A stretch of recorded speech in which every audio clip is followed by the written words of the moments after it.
j'espère que vous allez bien. Moi, je vais bien. Sharon, comment tu vas? Je vais très bien. Oh, tu es rayonnante aujourd'hui. J'aime ta coiffure.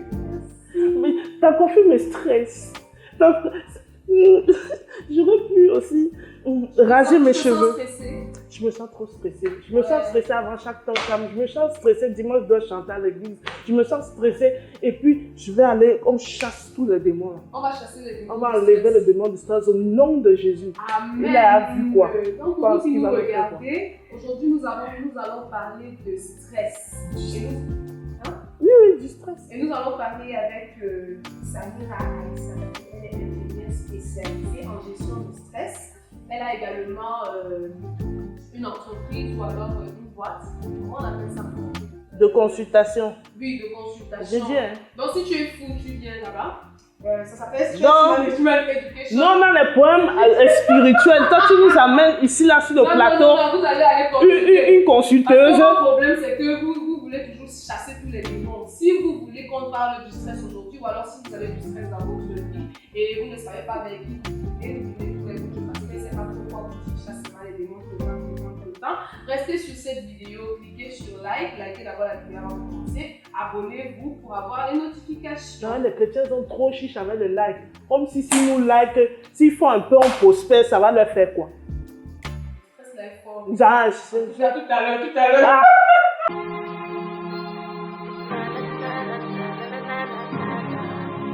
Ah.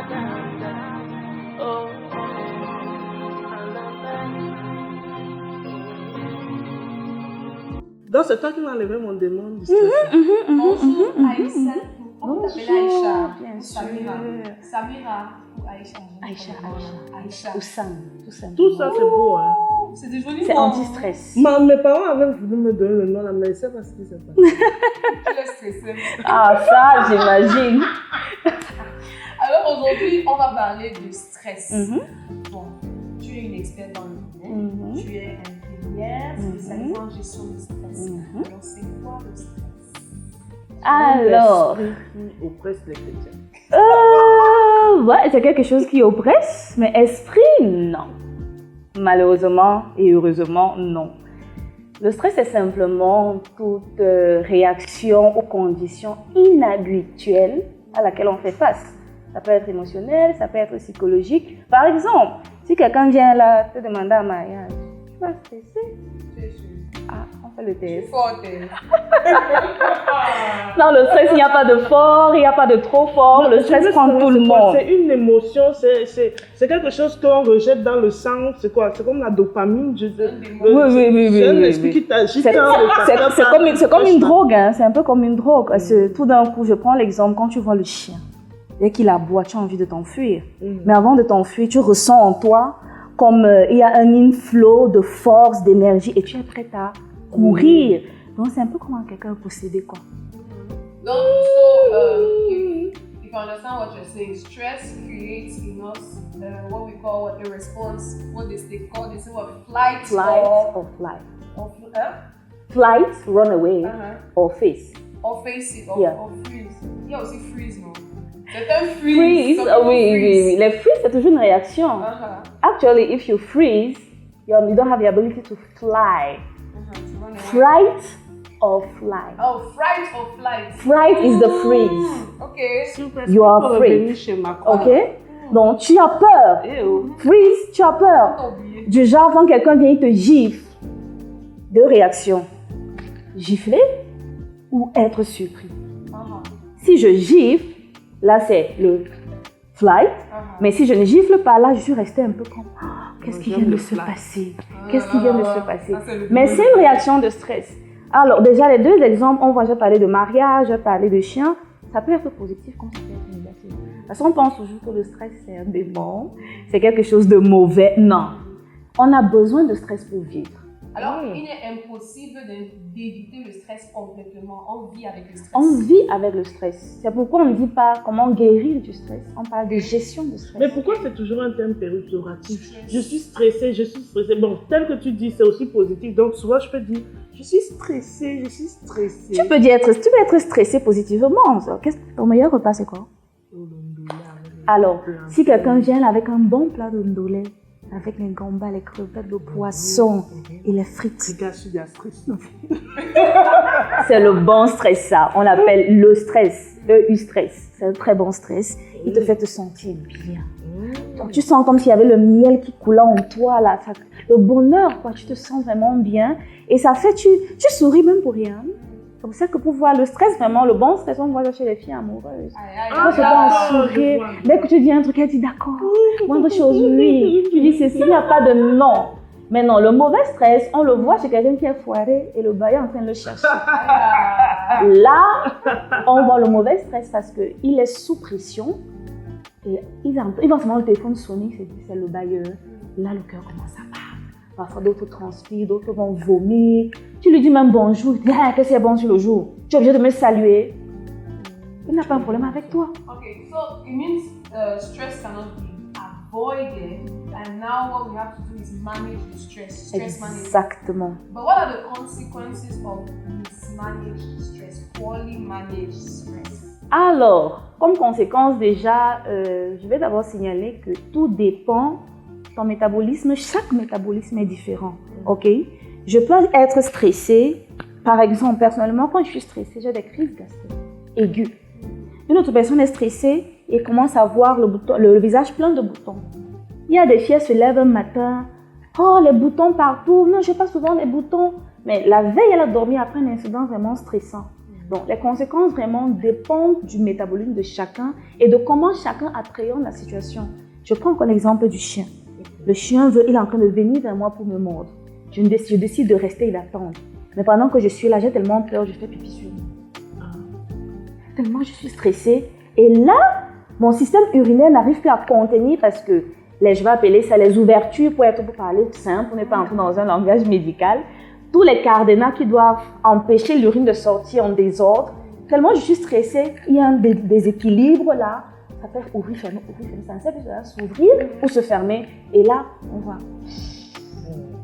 C'est la même chose dont je prends un cas de quelqu'un qui n'est même pas hyper tendu. Mais a des prédispositions peut-être génétiques. S'il est toujours stressé, on va entendre des fois, oh, il fait une hypertension, il est cardiaque, il a fait un AVC. Pourtant, avant, il n'était pas comme ça. Mais à force de mal gérer son stress, il a mis cette pression sur le cœur, sur le sang, sur sa pression artérielle et il devient cardiaque. De même, je vais prendre le cas des femmes. Il y a des femmes qui disent, il y a des mois je saigne moins, des mois je saigne plus. Le stress. Quand tu es très stressé, ça va affecter le degré de saignement. Soit plus, soit moins. Parce que quand on est joyeuse, en fait même, on ressent moins la douleur quand on n'est pas stressé. Quand tu es stressé, les femmes, le saignement, celles qui ont des crampes et tout ça, c'est plus. Donc, les conséquences, vraiment, comme je dis, ça dépend de l'homme, ça dépend de la femme, ça dépend du métabolisme. Mais de manière générale, de manière vraiment générale, quand on est stressé, on perd la joie. Et quand je dis joie, ce n'est pas le fait de marcher. Non. Je parle de cette joie qui vient de l'intérieur où on apprend à apprécier la nature. On est capable même de voir un beau papillon et dire waouh, c'est beau. Quand on est stressé, on est très sensible à tout. La moindre petite chose, quelqu'un va me venir te bousculer comme ça en passant et tout. Hé, c'est quoi? Parce que tu es brune? On t'a fait ça au village? Ou rien. On a fait ça. Et on voit ça partout au marché. Tu es en train de marcher, tu es au marché. Maman, le cube, c'est combien? J'ai dit, on t'a envoyé. Tu ne connais pas le prix du cube. Ça, c'est une maman peut-être qui n'a rien mangé depuis le matin. Et ça la stresse, mais elle ne se rend pas compte. Et elle déverse ce stress-là sur quelqu'un d'autre. Quand tu viens de dire quelque chose d'important, elle stresse, elle ne s'en rend pas compte. Tout à fait. Jusqu'à ce que ça commence. Comment? C'est-à-dire que, est-ce qu'il est possible de stresser et ne pas s'en rendre compte? Parce que parfois, tu dis à quelqu'un, un jour, je suis entrée dans le taxi. Le taximan parlait seul. Du moment où je suis entrée dans le taxi, jusqu'à ce que je descende, à un moment donné, je lui ai dit, monsieur, est-ce que vous allez dire? Il ne s'est pas rendu compte qu'il parlait seul. Et qu'il a passé son temps à faire. Ouais, taper le volant, bébé. Il ne savait pas. C'était moi. Voilà, tout à l'heure, on parlait du fait que, est-ce qu'il y a des tempéraments qui sont plus prédisposés au stress? Phlegmatique, mélancolique, les colériques, Il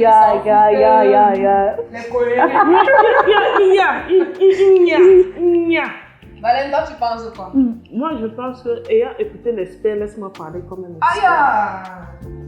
Je pense qu'il y a des tempéraments qui sont plus sensibles au stress. Les mélancoliques et les flegmatiques, vous exagérez avec le stress. Je vous conseille à regarder tout dans le cœur.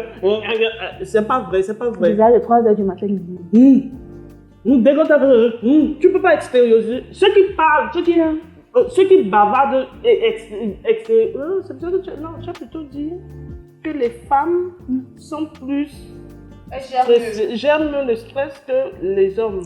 C'est vrai. Tu comprends donc pourquoi? Je comprends pourquoi. Voilà, parce que les femmes bavardent.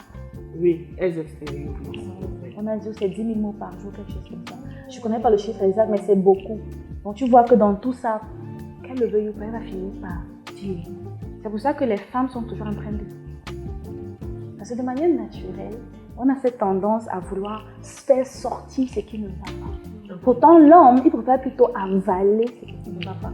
Et c'est pour ça qu'il va se retrouver dans un taxi. Tellement il avale, il se met à parler seul. Voilà. Il ne se rend même pas compte parce que tellement c'est déjà plein là, c'est plein dans la tête, il commence à parler seul. Parfois même il conduit, après un moment il tape le volant. Et vous sursauter. C'est comment? Quelqu'un comme ça doit prendre le temps de s'asseoir. Essayer de voir ce qui ne va pas. Il a été très offensé par le fait que je suggère même qu'il soit stressé. Il était très offensé. Ça revient à ta question, est-ce qu'on peut être stressé ne pas le savoir? Oui. Parce que déjà, si on n'admet pas que le stress existe, on sera stressé sans le savoir. 2, si on ne sait pas comment on voit le stress, comment on le ressent, comment ça se manifeste, on ne va jamais admettre qu'on est stressé. 3, si on se dit non, je suis à un certain niveau là où le stress ne m'affecte pas, pour les chrétiens, je suis trop spirituel, j'ai le Saint-Esprit, je prie, je jeûne, je me lève à 4 heures, je dors à 22 heures, je prie, je jeûne, je suis leader, je suis vraiment, il y a des choses qui ne peuvent pas m'affecter, ok, je suis à ce niveau-ci là, le stress c'est pour ceux qui sont là-bas, hello. But I have the impression that sometimes we have something I call toxic spirituality or toxic faith, where they tell you, don't say I'm sick, don't say I'm feeling pain here, don't say I'm not feeling well today, don't say I'm sad, don't say it. Does it contribute to stressing us? Because I feel like sometimes as a Christian, they will tell you, you have to confess, make fake confessions, don't say what you don't want to see. But then you're feeling something and you feel like your natural response is to bring it to the surface. For example, when you go to a doctor, you have to tell him your symptoms. Tout à fait. So you have symptoms and you're feeling them and you're like, I want to express them, but then they tell you, no, don't say it. Don't say mon mariage ne marche pas. Don't say I feel like I don't love my husband. Don't say. Are these things not contributing to making Christians even sometimes more stressed than the supposed unbelievers? C'est très vrai. Et je pense qu'il y a quelque chose qu'on doit comprendre. Quand on dit ne dis pas, ne peux pas déclarer la maladie sur toi, c'est ça, non? Ça ne veut pas dire ne dis pas que tu ne vas pas bien. Parce qu'on dit de l'abondance du cœur, tu ne dois pas mettre cela comme l'emphase ou bien la motivation. Non. Tu es tellement dans ton cœur, dans ta tête, tu crois tellement que tu es malade. Tu dois déclarer ça pour juste dire que, ok, je ne me sens pas très bien, j'ai de la fièvre. C'est une phrase. Mais ce n'est pas quand je dis déclaration. Quand on dit déclarer, ça vient d'une croyance forte en toi. Mais si je commence à dire, mes enfants sont malades, parce qu'ils sont, ça ne va pas, l'enfant chauffe et tout, c'est une chose. C'est une information que je donne, mais dis ça d'un point de vue de croyance où je crois fermement que ces enfants sont malades, peut-être ils vont mourir. Parce que beaucoup parfois disent, je ne vais pas bien, mais en lui, il a déjà pensé à tous les examens qui seront positifs. Ok, pour moi, je pense que c'est là où il faut faire vraiment la différence. Qu'est-ce que je dis? Ce que je dis, est-ce que c'est ce que je crois? Et c'est cette dualité-là qui va arranger ou tout gâter. Ok. Je comprends. Ok, nous allons nous arrêter pour un moment. Nous allons faire une petite pause et nous allons revenir après pour rendez-vous dans une semaine. Pour discuter de Pour continuer à comment... parler de comment gérer le stress, Tout comment à fait. manager le stress, quelles sont les mauvaises habitudes que nous avons qui nous poussent à avoir une mauvaise réaction au stress ou alors qui font de sorte que le stress est plus prononcé chez nous ou alors on voit les résultats. Moi, je ne stresse, mais mon stress du début, là, il y a pas. Non, mais beaucoup pensent que c'est ça, hein, vraiment. Beaucoup pensent que c'est ça et tout, mais non, c'est pas le cas. Arrêtons de penser que le stress est un démon. C'est pas un démon, vraiment. Quand les démons entendent, je suis sûre qu'ils sont au sol en train de rire. Que ça, on me donne, il y a le genre de force là. Non. Ok, donc aujourd'hui nous étions avec Samira Essatou, infirmière spécialisée en gestion de stress. Elle a sa boîte qui s'appelle Stress Management Education. Vous pouvez la contacter, on va mettre son contact à la fin. Donc sur ce, abonnez-vous, cliquez sur like, continuons la discussion dans les commentaires, parlez-nous de vos expériences, nous envoyez un message sur la page Facebook. Alors, see you next time!